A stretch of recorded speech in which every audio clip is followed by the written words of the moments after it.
welcome back to my channel. It's CeeJay. If you're new to my channel, my name is Carol Jean. My friends call me CeeJay, and I've made this channel to talk about various topics like mostly beauty, but I also like to include some lifestyle, organizational information, home decor, fashion, all types of things. And today I wanted to share with you 5 tips for working at home productively.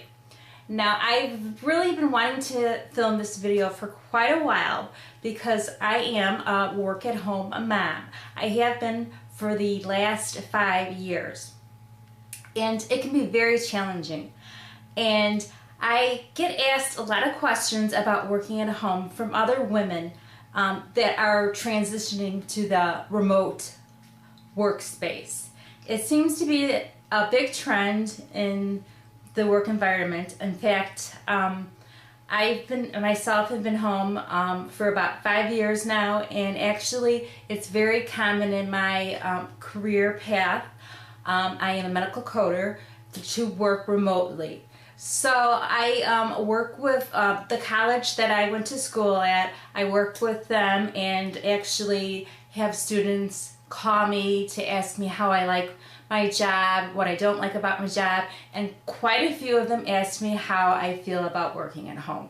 So today I wanted to give 5 tips because when I transitioned at home to home, there wasn't a lot out there, a lot of advice from other people. I think now you might be able to find more advice, but I wanted to share some of these tips because they are true and tried. It was not an easy adjustment, and I did not start out being this self-disciplined. So I thought I could help others. So working at home productively is setting boundaries. This is so important. You have to be so self-disciplined working at home, and you need to set boundaries. You need to set physical boundaries, and you need to set boundaries with your family, the other members in your household, because it can be very challenging to transition, and I think you need to have a separate office space. I think that's very important. It is required in my company that we actually have our office has to be in a separate area that is not easy access to the other people in your house. So I'm lucky enough that I have my own, we have a spare room that I transitioned into my work at home office. I know some of the girls that I work with actually work out of their bedroom because they do have a door, so that gives them some privacy. Some of the women have worked in the maid areas in their basement. And I think this really helps because in my position, I'm not like a blogger or like a YouTuber working at home. I'm working for a company, so I do have call-in meetings. I have a very set schedule sometimes. I have to get on at a certain time in the morning, and I have to work a certain amount of hours. So I need that privacy, and I think setting a physical boundary in your house can make you very more productive. Also, I think you need to set boundaries with the people that you live with, because that was one of the biggest problems that I discovered when I came home to work, was that mom was at home and my children weren't used to me seeing me as a worker. You know, when I'm home, I'm mom. So they had to learn that there is that boundary, that when I'm in my office working, they can't barge in. They can't expect me to cater to them, you know. And actually, my children, when I were high school age. They weren't very little, so they were old enough to understand that. But even at that age, they still I had times like my high schooler would come home. Can you make me a sandwich? I have to go to this activity. Can you quick make me a sandwich?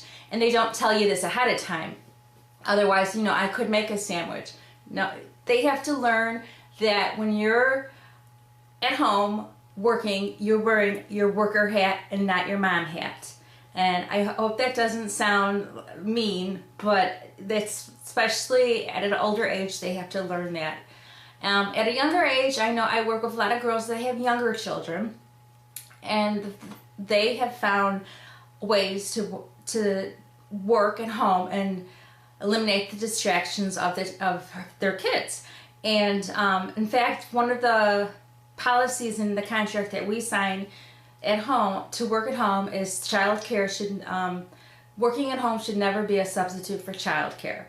And that, I think that is totally necessary, because one, you shouldn't be a distracted mom and you're not giving your all to your job. So a lot of the women that do have younger children do still use child care.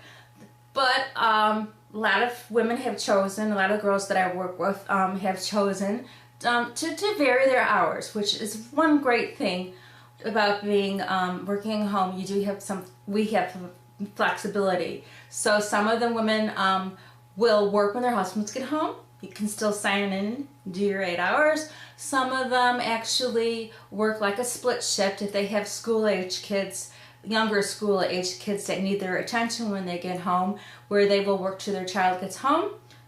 That could be like 4 hours in the morning, then make dinner, and then get the kids down, or when their husband comes home, then they go back online. Those are just a couple suggestions, but I just want to get to the point where the boundaries are, where you have to let your family know. Even my husband would be guilty about it, where he would ask me to do a certain task while I was at home, and I had to say, no, I can't.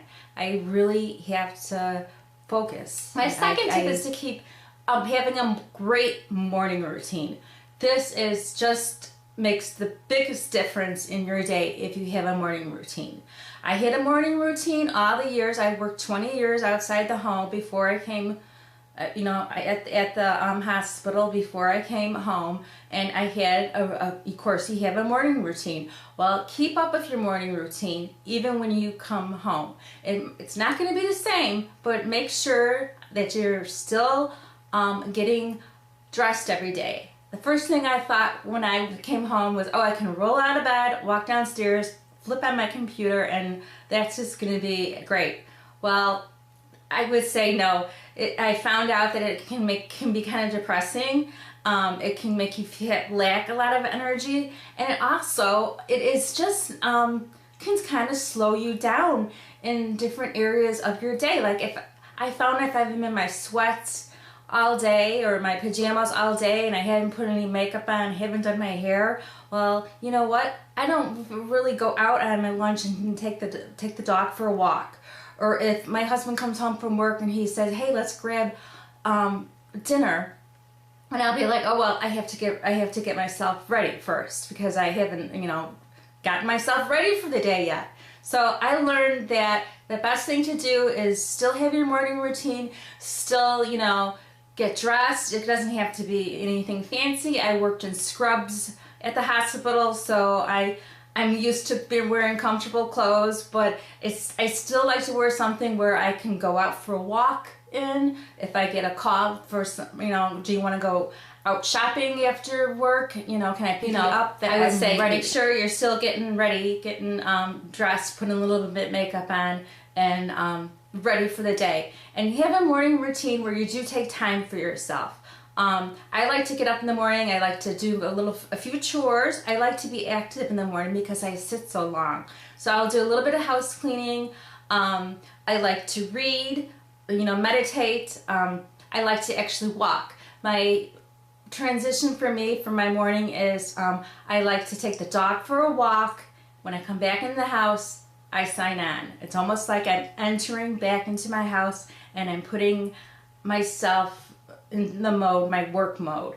Or if I don't take a walk that day, it's always after I take the dog out for the final time so she's content, and then I come in and then I go into my office. So that's my second tip, would be keep up a morning routine. And if you would like, I could do a video on my morning routine. My third tip is to love your workspace. I talked about having a separate workspace I don't think it's very productive to be opening a laptop on the kitchen table or in the dining room. You need privacy. You need to have a door or, you know, a separate area away from the family. But you also have to love your workspace. And I mean, love it is put your own touches on it. Like when I came home to work, we had a home office that was actually just like very masculine, because there was a time when my husband worked at home and it was just wasn't my personality, and I was never really happy going down there. Well, we've since then remodeled, put furniture in that I'm comfortable in, that I like. It's much more feminine. It just makes me happy. It's cheerful. I'm facing a window now, and it just makes me more productive. And when you're a happier mood, you're more productive, and it's just a space you want to be in, and it does make a big difference. My fourth tip is to use your lunch to recharge. This is something I didn't do at first. When I was first adjusting to working at home, I spent I was trying to figure things out. So if I didn't like if I just did the roll out of bed thing, I would use my lunch to shower. The next thing I know, I had to sign on. So that's why I get ready right away now, because that just, you're not recharged when you know, just taking a shower and getting ready. I think you need like to unwind. So when you think about when I took a lunch at where, you know, on site at the hospital, my lunchtime was kind of my social time. That was the time I sat with other women that I worked with. Some of my best friends are the girls that I ate lunch with for 20 years. So I kind of missed that social time during the day. So I try to use my lunch time to sometimes reconnect with the world. So that will be the time maybe I'll call maybe another friend that works at home. Like my sister, she's at home, she's a stay-at-home mom. You know, I'll catch up with her, my mother-in-law, people that you know maybe are retired, you know, I'll give them a call. That's one way to get a little social interaction during the day. I also, like I said, like to take my dog for a walk. And if I've been in my neighborhood for 20 years, so I'm bound to run into somebody on the walking path that I know from church or from the neighborhood and have a nice little chat. I also have a friend from work that also works at home, so a few blocks. We have met up quite a few times just for a walk. So I'm getting that social activity, and I am getting a little bit of exercise and moving, and I really do feel recharged when I get back to my desk. I think it's a mistake to do chores when it's your lunch. I would sometimes wash floors in the beginning. I'll get a couple floors washed, throw in some laundry, and things around the house, take out the garbage. I even cut the grass on my lunch. You know what? I don't do that anymore. I came back to my desk exhausted. I didn't feel any, recharged.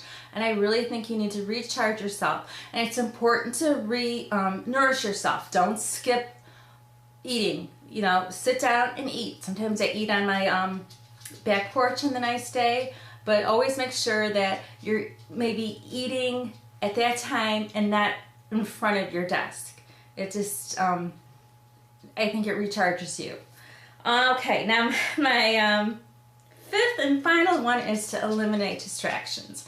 And this is really hard and requires self-discipline. First thing I would have to say is you have to remember the limitations that you had at work, and you have to force those limitations at home. For instance, you couldn't have personal phone calls at work too much. I mean, where I was, we were allowed a couple of days, never supposed to be on a personal phone call more than 5 minutes. Keep that your rule. The only person that I talk on the phone to during the day is my husband. He calls me, checks in with me at lunchtime and on his break, and it's always less than a few minutes. And then if my kids really don't call me, and if they do call me, they only know to call if it's important, so I do take those phone calls. But if my mother-in-law calls, or if a neighbor or or somebody else calls, I let it go to voicemail. Also, I think that I don't get distracted and think like, oh, I'm going to put the TV on. I know people that do that, and it's slowing them down. If some people need background sound, I'm not one that does. I like quiet, but I would listen to music or listen to maybe audiobook and something less distracting where there isn't like a visual distraction like a video or a TV. And like I said, phone calls to the minimum. And another thing is, it's very tempting to pick up your phone. When you're at the work office, you can't be sitting on your phone scrolling through Facebook. You can't be on the internet there. Keep those rules for yourself when you work at home. That'll just make you so more productive, and that has made a world of difference for me. So those are my 5 tips for staying productive while you're working at home, and I think they make you much happier. I hope this wasn't too long, and I hope there's some people out there that found this very helpful. And let me know if you enjoy it. If you're new to my channel, I would love for you to subscribe. I would like to make more videos on this subject. I could show you my office. I could show you my morning routine. I could give you tips on making a good workspace for working at home. So if you like any of those ideas, let me know. Give it a thumbs up. Next time you see me, I'll probably be doing maybe a beauty video or something about the fall fashion. I'd like to mix it up a little bit here. So thank you so much for watching, and I'll see you in my next video. Bye, everyone.